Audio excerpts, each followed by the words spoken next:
Bayangkan sebuah dunia di mana matahari hanyalah sebuah mitos yang tidak pernah terdengar.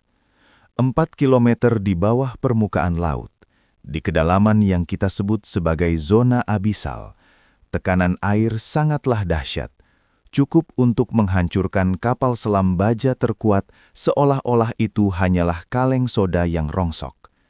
Disinilah, di tengah kegelapan yang begitu pekat dan abadi, para ilmuwan baru saja menemukan sebuah teka-teki yang menjungkir balikan seluruh buku teks biologi yang pernah ditulis manusia.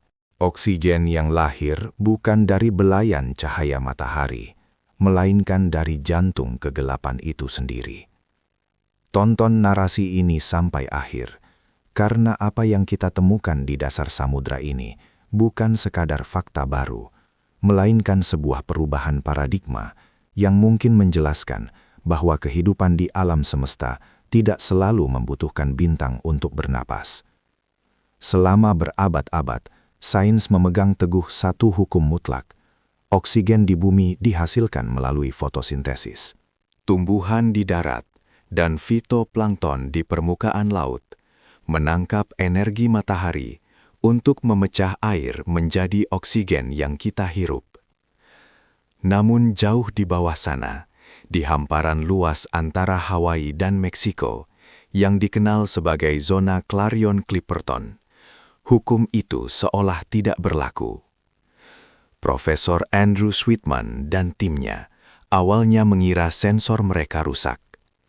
Bagaimana mungkin kadar oksigen di dasar laut yang tidak tersentuh cahaya selama jutaan tahun justru meningkat, bukannya berkurang? Mereka menyebutnya oksigen gelap, sebuah fenomena yang seharusnya mustahil secara biologis, namun nyata terjadi di depan mata mereka. Penemuan ini membawa kita pada sebuah analogi yang luar biasa. Bayangkan, dasar laut yang tertutup oleh butiran-butiran hitam seukuran kentang, yang disebut nodul polimetalik. Batu-batu ini bukanlah sekadar mineral mati. Mereka mengandung logam berharga seperti kobalt, nikel, dan mangan. Melalui sebuah proses kimia yang rumit, nodul-nodul ini bertindak layaknya baterai alami. Mereka menghasilkan tegangan listrik kecil, sekitar 1,5 volt, yang cukup untuk memicu proses elektrolisis air laut. Ya, Anda tidak salah dengar. Dasar samudra kita adalah sebuah pembangkit listrik raksasa yang memecah molekul air menjadi hidrogen dan oksigen, menyediakan nafas bagi kehidupan di tempat yang seharusnya mati. Sekarang, mari kita alihkan pandangan kita pada penghuni kerajaan bayang-bayang ini. Di ekosistem yang selama ini kita anggap hanya mengandalkan sisa-sisa bangkai yang jatuh dari atas, ternyata terdapat fauna yang telah beradaptasi secara ajaib dengan keberadaan oksigen gelap ini. Makhluk-makhluk ini hidup dalam kesunyian yang ekstrim, mengandalkan pasokan oksigen yang dihasilkan oleh bebatuan purba. Kita berbicara tentang spons laut dalam yang berbentuk seperti kaca halus, yang jaringannya menangkap molekul oksigen ini dengan efisiensi yang mengerikan. Ada juga cacing tabung raksasa yang tidak memiliki mulut atau sistem pencernaan konvensional, melainkan bergantung pada bakteri simbiotik yang memproses kimiawi air laut yang kaya akan oksigen non-fotis ini. Kalau kamu suka topik misteri dan fakta laut yang menantang akal sehat ini, pastikan untuk subscribe di channel kita, agar kita bisa terus menyelami rahasia terdalam planet ini bersama-sama. Mari kita amati lebih dekat salah satu penghuni paling ikonik di zona ini, Gurita Caspar. Makhluk transparan yang tampak rapuh ini meletakkan telur-telurnya langsung pada nodul-nodul polimetalik yang menghasilkan oksigen tersebut. Ini adalah sebuah bentuk ketergantungan yang luar biasa. Tanpa batu baterai alami ini, embrio mereka mungkin tidak akan pernah mendapatkan cukup oksigen untuk menetas di lingkungan yang sangat minim sirkulasi air ini.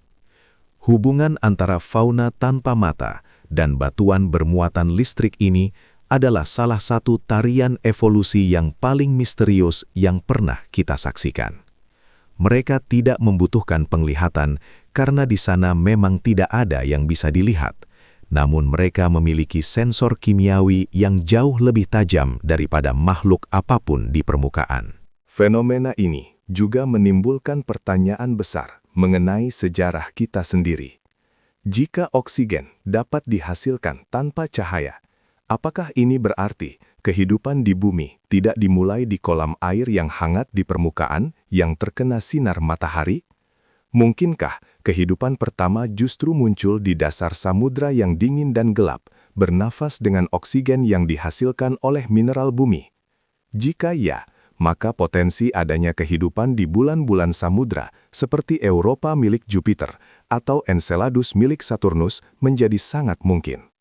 Di sana, di bawah lapisan es yang tebal, di mana matahari tidak bisa menjangkau, mungkin saja ada baterai-baterai alami yang sedang bekerja, memberikan kehidupan pada makhluk-makhluk asing yang tidak pernah kita bayangkan sebelumnya.